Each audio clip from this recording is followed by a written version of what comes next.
Shalom, my name is Yair Davidiy. I'm speaking to you from the land of Israel. Today we are going to speak about the pagan god Baal. Baal is called often in the Bible. Baal was a Canaanite god. He was the god of the Canaanite peoples, also of the peoples around Israel, in Aram, in Syria, in Edom, in amongst the Phoenicians especially. Baal was the name of the major god.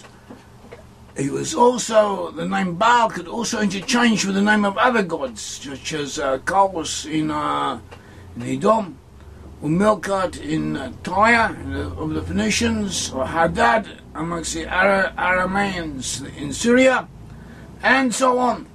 And so too we find, or there are indications of the Bible that the name Baal could interchange with the name for the God of Israel. So this is of some importance. It is interesting and it's worth knowing. It gives us a background to a lot of things that happen in the Bible and how people will change their religion and change their attitudes towards the God of Israel and what happened as a consequence. So we have this god Baal. He was had the consort, Asherah. Was the name of his female paramour. He died and he was resurrected, as did a lot of gods in the ancient Middle East. And he was known to represent the revival, the coming to life, dying and being resurrected, coming back to life, giving hope for the future. The name Baal in Hebrew connotes ownership or master. It also has sexual connotations. A husband. Baal is a Baal. Husband is a Baal. And in verbal form, boel means to have a sexual intercourse. And often Baal seems to be represented by phallic symbols, like stones representing the male organ, as large stones being objects of worship. So that is what we know about him. We also have indications that he was confused, or not confused, that the Israelites may have used the term Baal. As we said, it simply means master, Lord, and applied it to the God of Israel, because after all, that's what it means, because it did refer to God, to the God of Israel as Lord, but they usually used another word, Adoni, and also the name of God at certain times.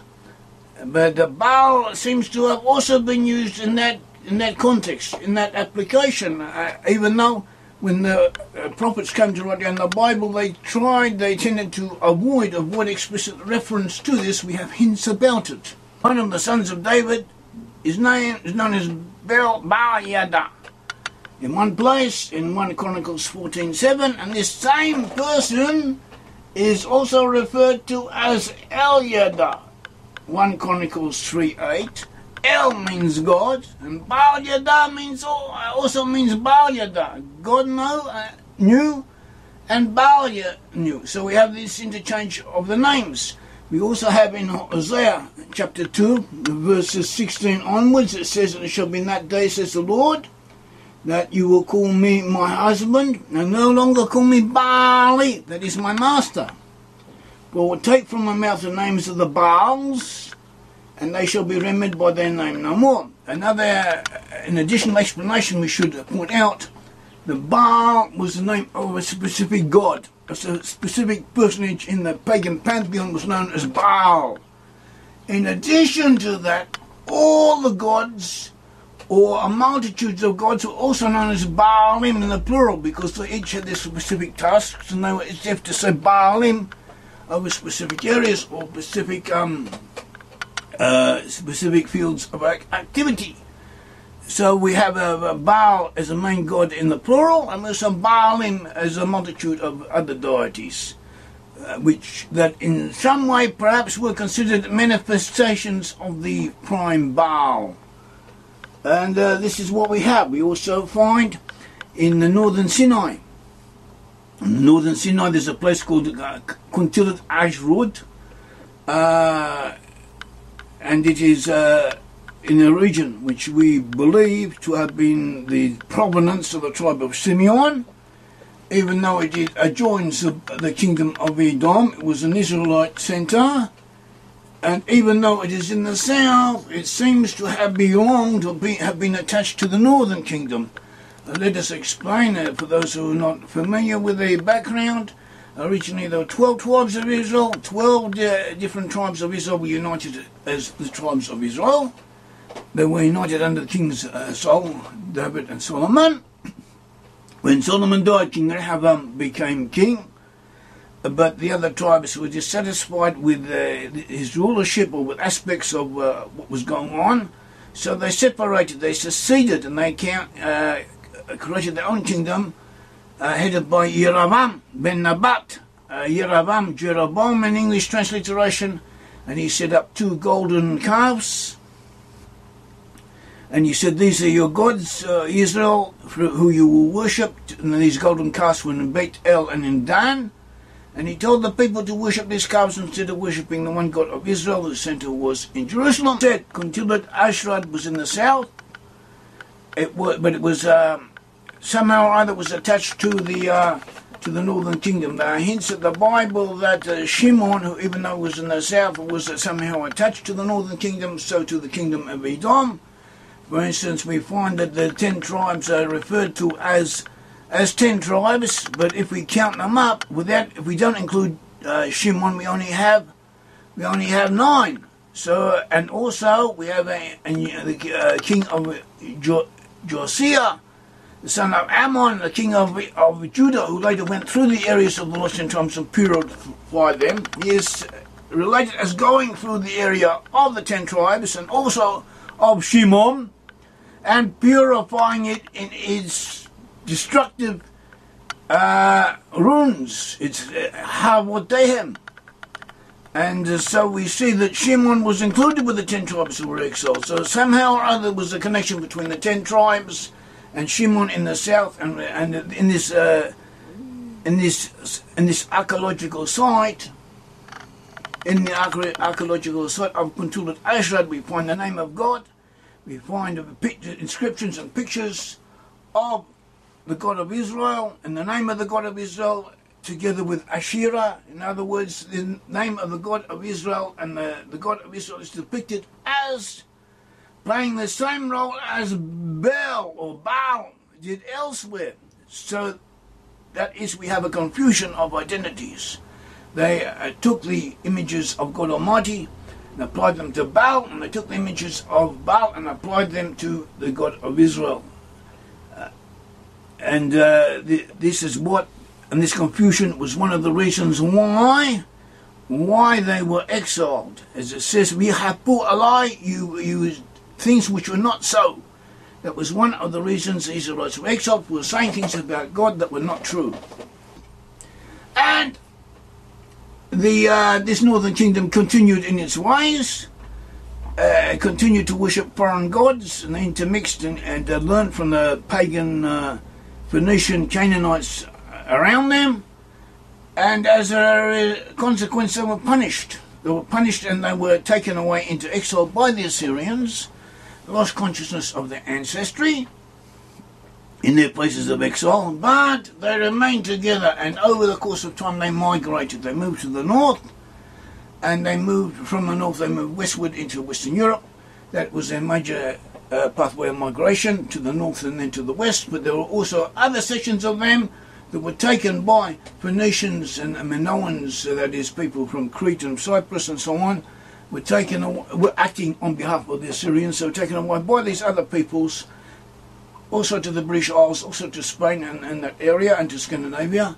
And there they were used to slave labour, to develop agricultural enterprises, and to work in the mines, the tin mines, copper mines, and various other projects that they had. And they too, in their places of exile, threw off the foreign yoke eventually and asserted their independence. And together with this, they met up with or intermerged with the other Israelites who were coming from the west overland, and also came into the British Isles. So that is what we have concerning the tribes of Israel. And it was predicted that the places these Israelites in their end times, they would worship God. They would worship God, but they would give him the name Baal. And in the end times, this confusion of identities will be corrected. The Israelites, in their places of exile, they continued to worship Baal. Scandinavian god Balder is a form of Baal, and he too apparently was worshipped amongst the Anglo-Saxons when they settled in Britain. But we find the worship of Baal to have been especially strong amongst people of Celtic civilization, of Celtic culture. And their main god was called Baal. Baal, that was the name they gave to their main god. And Baal is actually how in the Middle East the name Baal was pronounced by peoples from Mesopotamia, from the region of Assyria. So this is how the Israelites, the Celtic peoples, who actually partly descended from Israel, also applied this name Baal to their major god. And this was the god of the ancient Celtic peoples. And we find namesakes throughout Ireland, throughout the British Isles, also other places in the West, reflecting this phenomenon in Brittany, that is in Western France, an area of Celtic culture until this very day. Belloc, the name Belloc, is used to apply to a priest, and Belloc literally means a priest of Baal or Baal. We also have the Beltane, the ceremony of jumping over bonfires and leading livestock through the fires and through the smoke in order to bless them on a certain time of the year. It was known as Beltane. It was practiced in the British Isles, in Scotland, and in elsewhere. And it is the name given to it. Beltane actually means fire of Baal, fire of Baal. And we also have numerous names, numerous place names with the name Baal as being part of the name. Even the name Wales may have been derived from the name Baal. At all events, this was the practice. This is what we find. This is how we can trace them. This is also a proof of Israelite ancestry, because it was prophesied that in their places of exile in Hosea 2, Israelites would continue to worship Baal, and they would apply the name Baal to the name God. Apparently there was confusion between them, and this is what happened. Despite this, it should also be remembered that the mainstream, or the worship of God in Israel, did maintain a distinction between the God of Israel and Baal.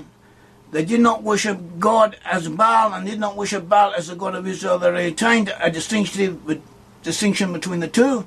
So did the prophets of Israel. Elijah emphasized it. Elijah had a contest between the prophets of Baal at Mount Carmel in the north and himself. And he proved that the prophets of Baal were ineffectual and could not do anything.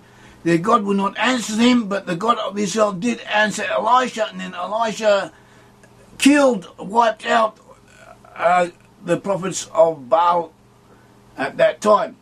We shall return, and we shall worship the one God of Israel, and we shall give him the name of God and recognize who he is.